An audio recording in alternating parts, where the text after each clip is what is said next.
আচ্ছা, একজন প্রশ্ন করেছেন বিয়ের প্রথম রাতে স্ত্রীর সাথে থাকা যাবে কিনা।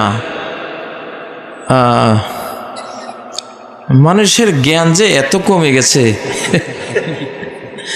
বিয়ে মানি তো তোমরা একে অপরের জন্য হালাল, বৈধ।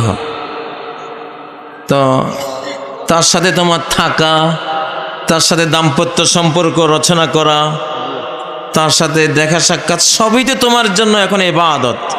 এতদিন ছিল হারাম, পাপ, এখন থেকে কি ইবাদত। প্রথম রাত্রে অনেকে কাল রাত বলে না, কালো রাত, আস্তাগফিরুল্লাহ, এগুলি ভুয়া, এগুলি শয়তানি কথা, শয়তানি কথা। ধান দুবলা দিয়ে বর কনেকে বরণ করা ইসলামে জায়েজ কিনা, এটা আরেক শয়তানি। এটা বরণ করবে কি দিয়ে?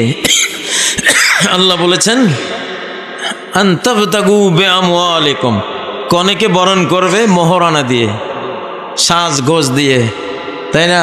বেনারসি শাড়ি, স্বর্ণালঙ্কার, তার জন্য কসমেটিক্স, যা যা দিবা এগুলি দিয়ে বরণ করবা। কে কোন পাগলে বলেছে দানা দুবলে? তো দানা দুবলা দিয়ে করবে কি সে? আজকে দান তোমার গোলাতে রাখো, আর দুবলে গাছ দিয়ে কি হবে? ওটা গরু ছাগলের খাদ্য, ওদেরকে দাও। শয়তানি কথাবার্তা যত। আর বরণ করার জন্য দোয়া আছে, বারাকাল্লাহু বাইনাকুমা ওয়া জামা বাইনাকুমা বিখাইর। আল্লাহ তোমাদের বরকত দেন, আল্লাহ তোমাদের দাম্পত্য জীবনকে সুখী সমৃদ্ধিময় করুন।